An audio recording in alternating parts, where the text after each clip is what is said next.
Hello, I'm Cameron Marigold, a colorist based out of Los Angeles, California. And today I'm going to show you how to export a clean ProRes file to prep for a colorist in Davinci Resolve. But unfortunately, Resolve only has ProRes support on Mac, so this won't work on PC, but I will show you a PC compatible method as well. Now, this is my personal preferred way of working remotely right now, and I often get a lot of questions from clients about how to do it. So I figured, why not just make a tutorial? The pros of this method are no syncing issues, no slippage with footage, and it's just a very reliable way of working. The cons, though, are that you're unable to retain any raw capabilities that the source footage might have.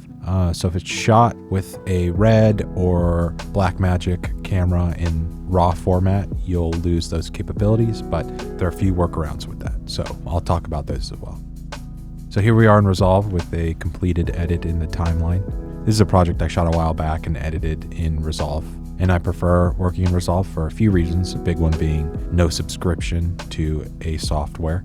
And since I color my own projects, it's just an easy workflow to have across one NLE. So we're going to start by duplicating the edit timeline. So here's the edit timeline up here. I'm going to go ahead and duplicate that. And we're going to double click it so that it's the active timeline. And we're going to rename it for Colorist. So once you do that, you're going to want to go down to the timeline and zoom out, and you're going to want to clean everything up. So here are a couple clips that are on different lanes. So we'll want to just bring those down to be in one. And then after you do that, you're going to want to remove any titles that you have or effects that are on the footage. So I just took this title off here. And then you're also going to go through and remove any transitions that you have in the footage. Keyframes are okay, such as zooms or pans, but if there's a creative transition in between two clips, you'll want to get rid of that unless it's a crossfade. So if it's a crossfade, you can leave it in. I could work around that, no big deal. And then if you have any temporary color or LUTs on the footage, you'll want to go over to the color page and just go ahead and turn that all off so that it's the raw uncolored footage right here. One last thing before exporting that I like to have editors do if they're working with raw footage is to go into the camera raw tab, and if there's any adjustments that need to be made, such as color science or white balance, or if the image is clipping at all, you can adjust those before they get to me, since we do lose that capability. So in this case, this is a Blackmagic raw file, so we do have some raw capabilities. You'll just go down here to clip, talk to your colorist first and see what color science they want. I had it set to Gen 4 for this project, so I'll leave it there. White balance is fine, so I'll leave that as shot.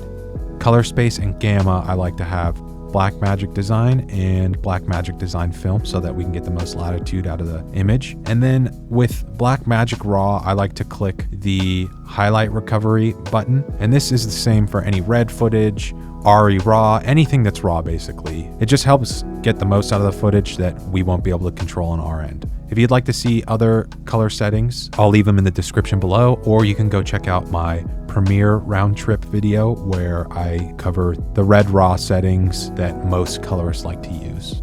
And once that's done, we'll hop over to the deliver page. So now we're on the deliver page for Resolve, and they make it super easy to export out a ProRes master. So you literally just go up here and scroll over to ProRes master, and it should set everything up exactly how it should be. The first thing you want to do before exporting is name the project.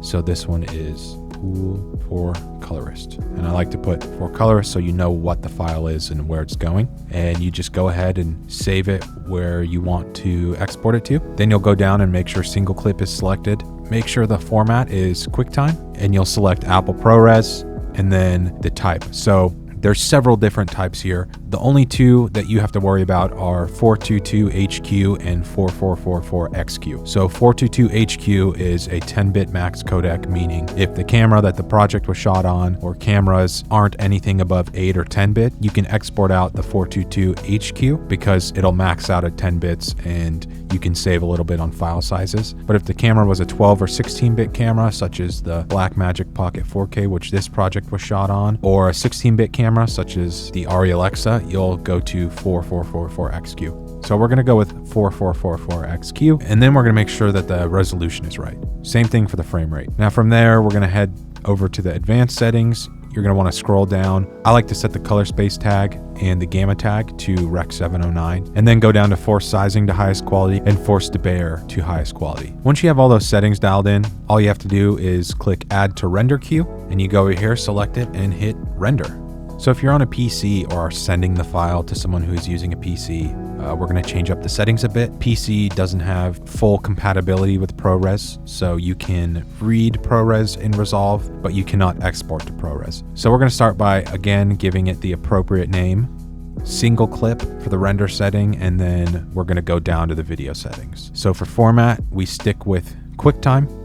Codec, we'll go down to DNxHR. And this is, again, just a ProRes equivalent lossless file that can work on PC. For the type, so once you select DNxHR, you go down to type, and there's several settings again. So you can either go with the 44410 or 444 12-bit types of DNxHR footage that they have. I recommend any camera 12-bit or above, obviously the 444 12-bit, but if it's a 10-bit camera or 8-bit camera, you can stick to 10-bit. We're gonna go with 12-bit because this is shot on the Blackmagic Pocket 4K, which is a 12-bit camera. Go down to advanced settings, set your color space tag and gamma tag to the appropriate space, which in this case is Rec 709. And then you're gonna wanna click force sizing and force debayer to highest quality. These two options right here. Those don't default on, so just make sure those are checked. And once you have all those settings, you can go again, add to render queue, and hit render. So for the next step, we're going to be exporting out an EDL, and this is just a file that references where all the cuts are in the edited footage, so that once the colorist gets it, they can import the EDL and it'll cut up the footage to match exactly how you had it in your edit. So you're going to start by going up to the timeline in the edit window, going to timeline, down to export, and then this top option, which is AAF, XML, EDL, and DRT. Once you click that, it'll bring up this window where you can pick where to save the file, but you'll want to go down here first and select the options and click EDL files. And once you do that, click save and you're good to go. So once you get the graded file back from the colorist, you're going to drag it into your media pool in Resolve in the edit window, and then you're going to start by duplicating your timeline again. Click over to that timeline, make sure that it's the active one, and just rename it from Colorist. And this just ensures that you have every step of the way in case you need to go back a step. And then you're gonna go down. I like to lock any audio files so that they don't get overwritten. And all you gotta do is just drag in the new file. And you'll turn on any transitions or titles that you have and drag them above the new ProRes master. Once you've done that, everything should line up and be synced properly, and you'll just have to export the final copy and send it off. Now, this can be a very confusing process if you haven't done it before, which is why I'm making this video for clients who have any questions or anybody really who wants to use it. So I hope this video helped you out. If you have any questions, you can shoot me a DM on Instagram. That's below in the description. But this is the easiest and most solid workflow for remote jobs, like I said before, in my opinion, because other ways, such as an XML, can cause problems with syncing, but everything will remain synced up and solid with a clean ProRes file.